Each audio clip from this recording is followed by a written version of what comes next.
میں نے تمہیدی گفتگو میں بارہا یہ بات عرض کی کہ ایمان اور عقیدہ درست کر لینے کے بعد مذہب اسلام میں جو سب سے اہم چیز اس کے ماننے والوں کے اوپر اللہ تبارک و تعالی کی طرف سے فرض ہوتی ہے، اس فرض کا نام نماز ہے۔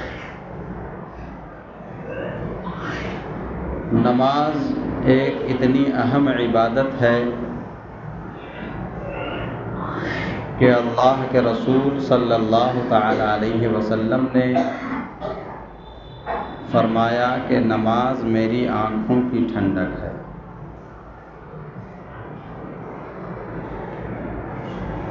اور اس کی فضیلت کے حوالے سے بہت ساری باتیں آپ لوگوں نے سماعت کی۔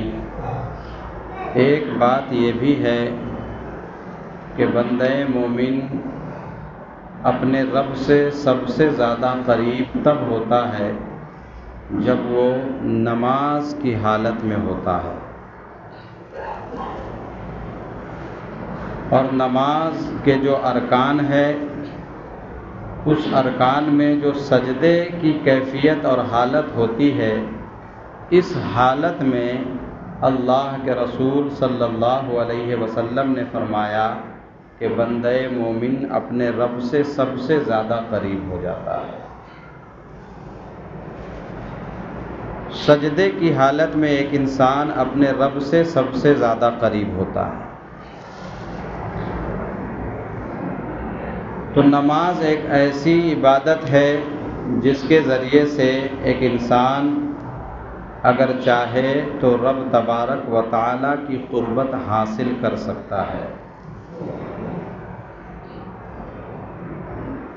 اور تمہیدی گفتگو میں یہ بات جو بارہا عرض کی جاتی ہے، یہ صرف عرض کرنے کے لیے نہیں ہے بلکہ اس پہ غور و تفکر کرنے کی بات ہے کہ ایمان اور عقیدہ درست کر لینے کے بعد کی بات کہی جاتی ہے۔ اس لیے کہ اگر ایک انسان کا ایمان، عقیدہ اور نظریہ درست نہ ہو تو یاد رکھیں کہ اس کی نمازیں اللہ تبارک و تعالی کی بارگاہ میں قابل مقبول نہیں۔ ایمان کیا ہے اس حوالے سے بھی گفتگو ہوئی، اور عقیدہ کیا ہے اس حوالے سے بھی گفتگو ہوئی، لیکن چونکہ ہم اور آپ ان چیزوں پر غور و تفکر نہیں کرتے ہیں، جس کی وجہ سے ہم اکثر یہ چیز دیکھتے ہیں کہ لوگ جہاں چاہتے ہیں نماز پڑھ لیتے ہیں، کسی بھی امام کے پیچھے جا کر کے وہ نیت باندھ کر کے کھڑے ہو جاتے ہیں۔ اگر کوئی ایسا کرتا ہوا ملے، اس کا مطلب یہ ہے کہ اس نے ایمان اور عقیدے کو سمجھا نہیں ہے۔ ایمان اور عقیدے کو درست کرنے کے بعد ہی نماز فرض ہوتی ہے، اتنا یاد رکھیں آپ۔ ایمان اور عقیدے کے اندر اگر خرابی ہو تو ایک انسان نماز لاکھ پڑھے، اس کی نماز نہیں ہو سکتی۔ ہم اور آپ تو ایک عام امام کے پیچھے نماز پڑھتے ہیں، لیکن آپ یاد رکھیں کہ اللہ کے رسول صلی اللہ تعالی علیہ وسلم سے بڑا امام اس دنیا میں کوئی نہیں آیا۔ معراج کی شب میں اللہ کے رسول صلی اللہ علیہ وسلم نے انبیاء کرام علیہم السلام کی امامت فرمائی۔ معراج کے موقع پر آپ علماء سے یہ بیان سنتے ہیں، حضور کی اقتدا میں جو لوگ نماز پڑھتے تھے اس میں سے کچھ ایسے لوگ تھے جن کا نظریہ درست نہیں تھا، حضور کو کس طریقے سے مانا جائے اس ماننے کو عقیدہ کہتے ہیں، اللہ کو کس طریقے سے مانا جائے اس کے ماننے کو عقیدہ کہتے ہیں۔ جس طریقے سے اللہ اس کے رسول کو ماننے کا حکم قرآن اور حدیث دیتا ہے، اس کے خلاف جا کر کے اگر کوئی انسان نماز پڑھے تو اس کی نماز نہیں ہوگی۔ کیوں؟ کیونکہ اس کا عقیدہ درست نہیں ہے۔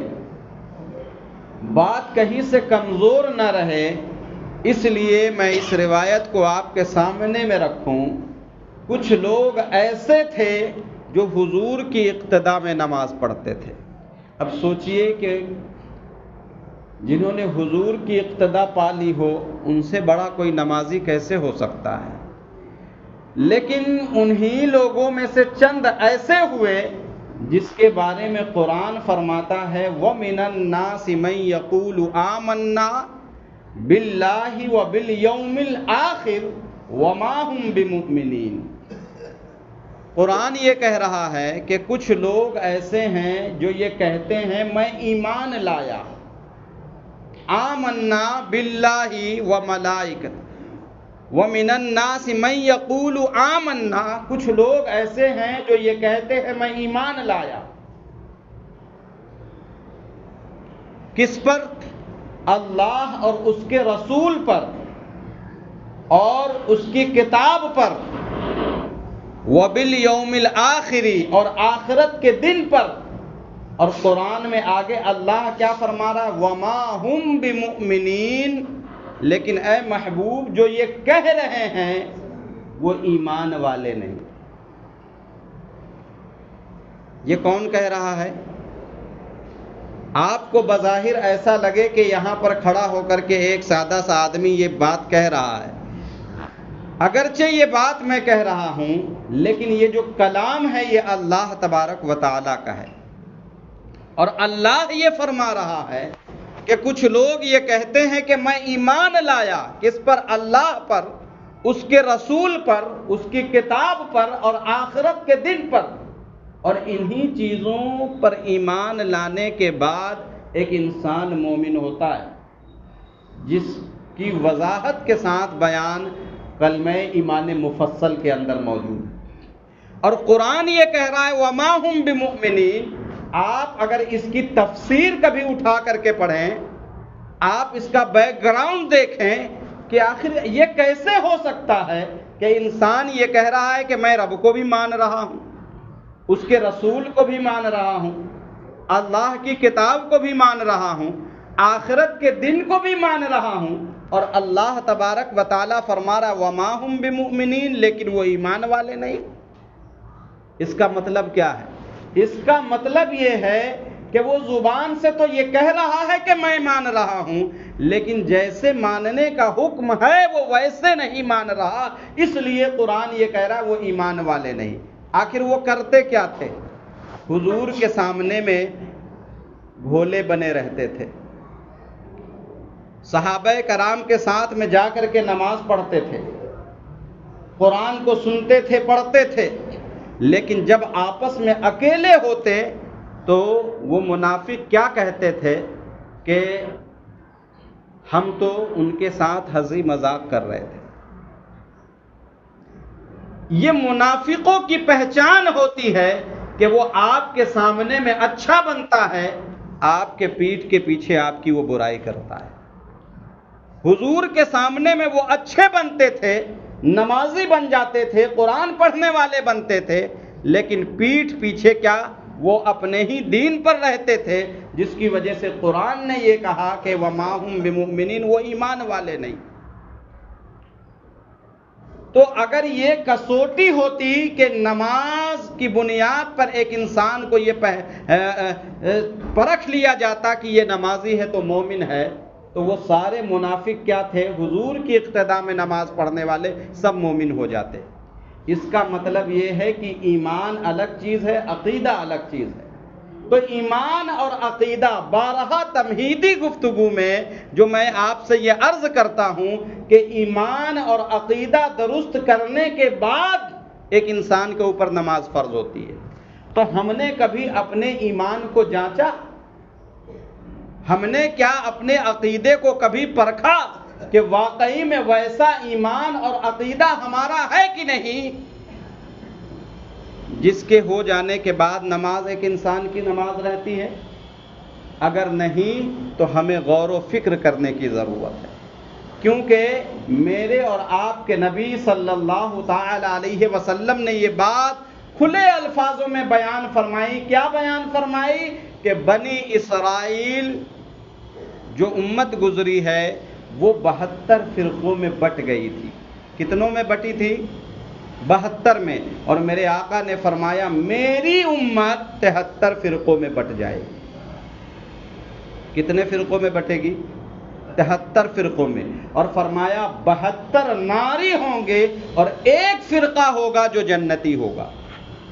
اب صحابہ کرام نے آسانی کے لیے سوال پوچھا، یا رسول اللہ صلی اللہ، حضور سے اگر چاہتے صحابہ کرام تو یہ بھی پوچھ سکتے تھے کہ وہ 72 کی پہچان کیا ہے، لیکن 72 کے بارے میں تحقیق کرنا، ایک انسان کی زندگی ختم ہو جائے گی پڑھتے پڑھتے۔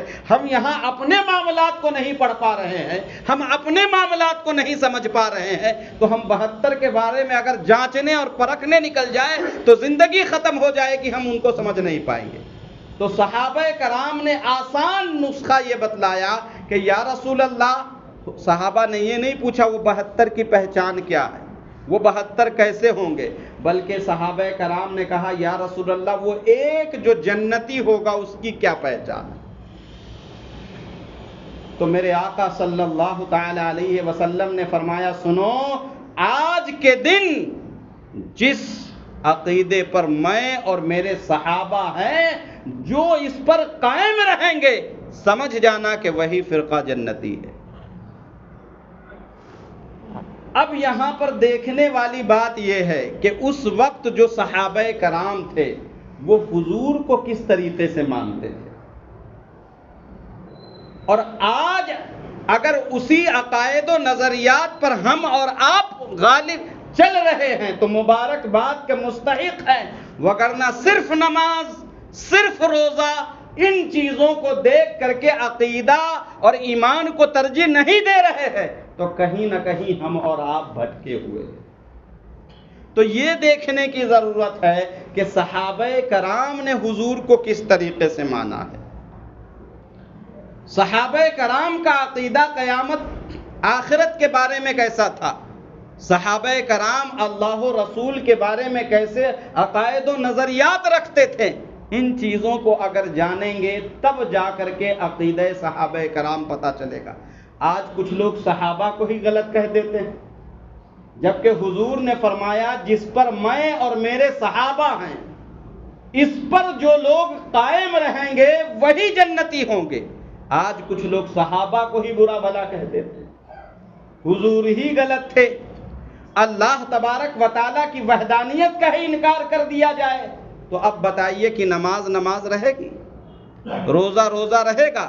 میں آپ سے آسان جملے میں ایک بات پوچھ لوں، ایک کافر رمضان المبارک کا پورا مہینہ نماز ادا کرتا رہے، زکوٰۃ دے اپنے مال کی، اور اس کے بعد کیا کرے؟ روزے رکھیں، بتائیے کیا اس کے روزے قبول ہوں گے؟ اس کی نماز ہوگی؟ وہ جو زکوٰۃ دے گا کیا اس کی زکوٰۃ ادا ہوگی؟ کیوں نہیں ہوگی صاحب؟ آپ کے ساتھ وہ نماز بھی پڑھ رہا ہے، اپنے مال کا حساب لگا کر کے وہ زکوٰۃ ادا کر رہا ہے، وہ روزے رکھ رہا ہے، آپ کہہ رہے کہ اس کی نہ نماز قبول ہوگی، نہ روزہ اور نہ زکوٰۃ اس کی ادا ہوگی، کیوں نہیں ہوگی؟ تو آپ یہ کہیں گے نماز، روزہ اور زکوٰۃ ان سب چیزوں کو اللہ تبارک و تعالیٰ نے فرض کیا ہے، لیکن کس کے اوپر؟ ایمان والوں کے اوپر۔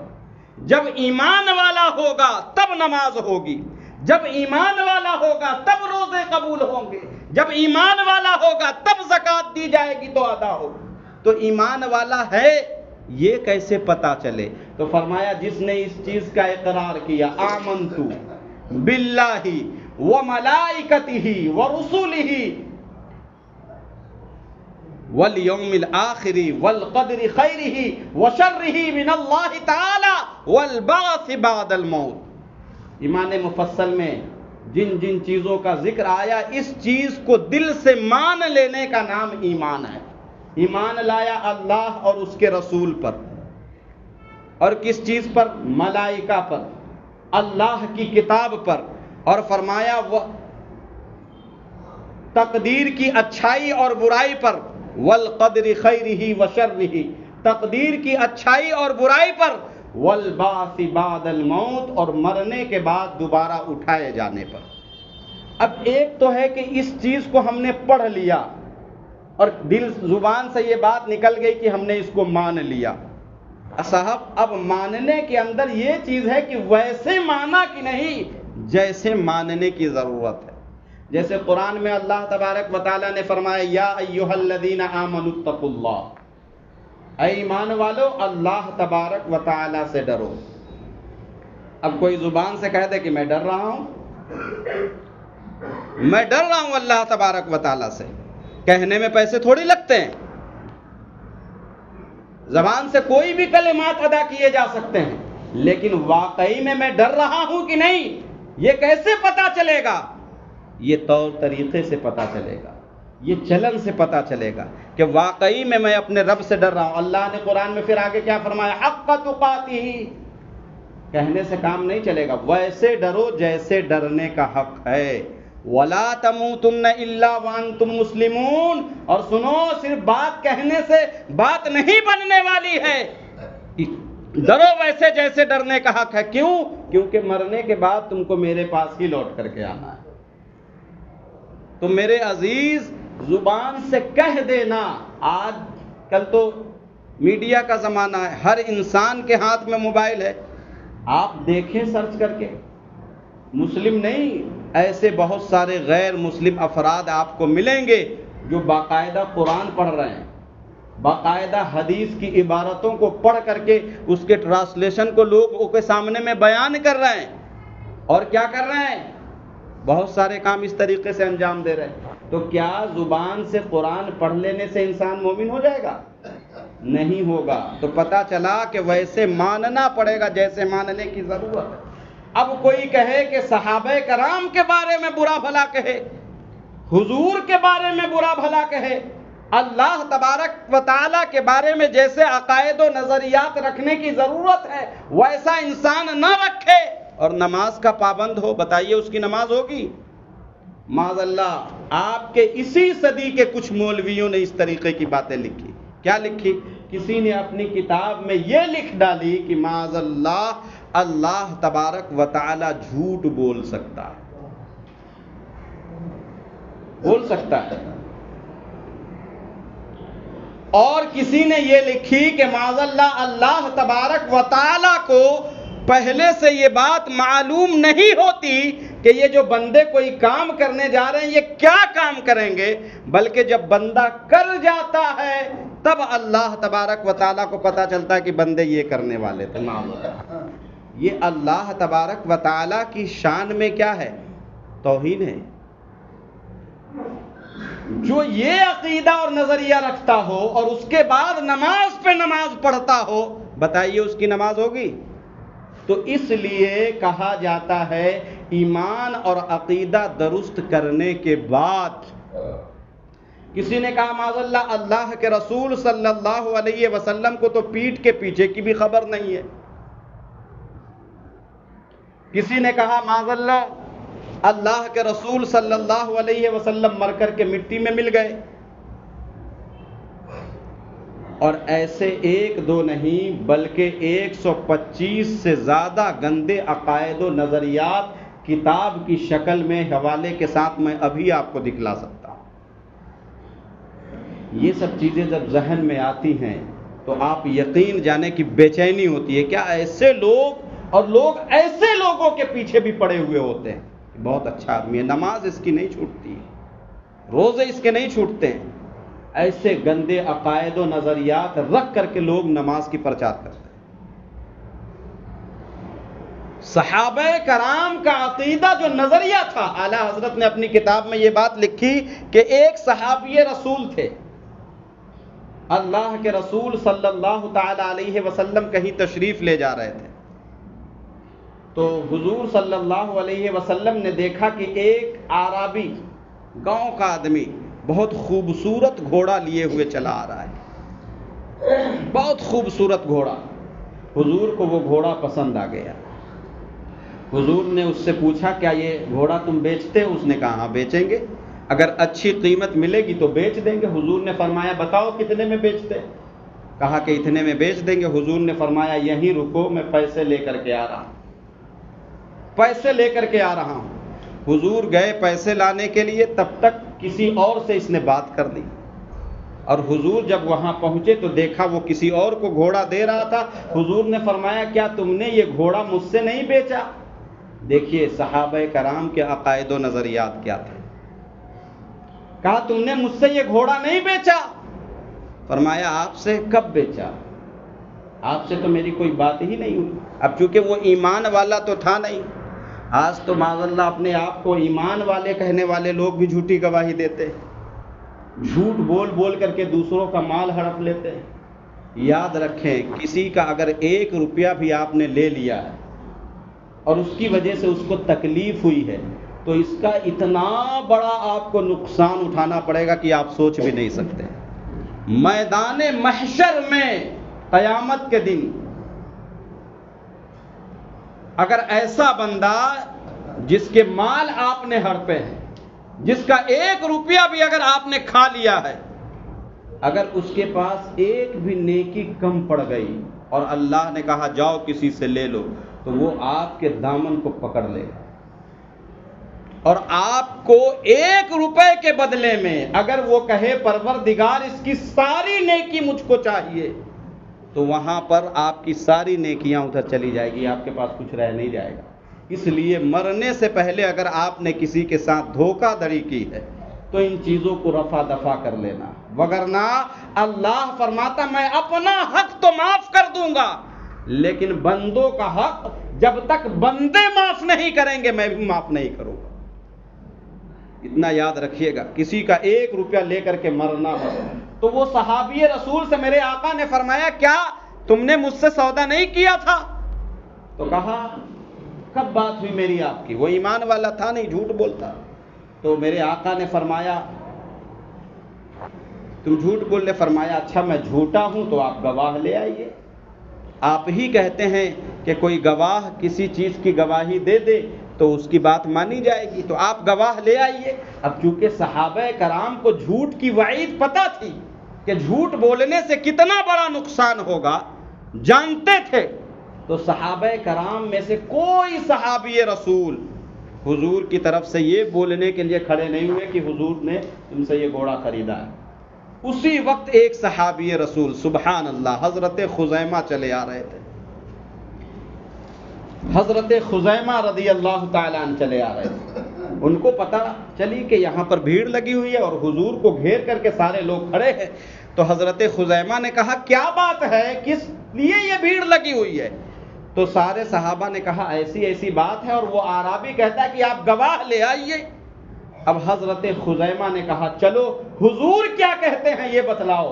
تو صحابہ کرام نے کہا کہ اللہ کے رسول یہ فرماتے میں نے اس سے گھوڑا خریدا ہے، اور وہ اعرابی کہتا میں نے بیچا نہیں، میری بات ہو چکی ہے۔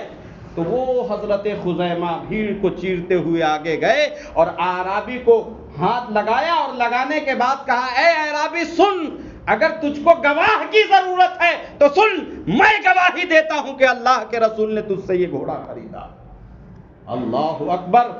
صحابی رسول حضرت خزیمہ اس وقت موجود نہیں تھے، سارے صحابہ کرام اس کو گھر گھر کر دیکھنے لگے کہ حضرت خزیمہ نے جھوٹی گواہی کیسے دے دی، کیا جھوٹ کی وعید ان کو پتہ نہیں ہے؟ سارے صحابہ گھرنے لگے۔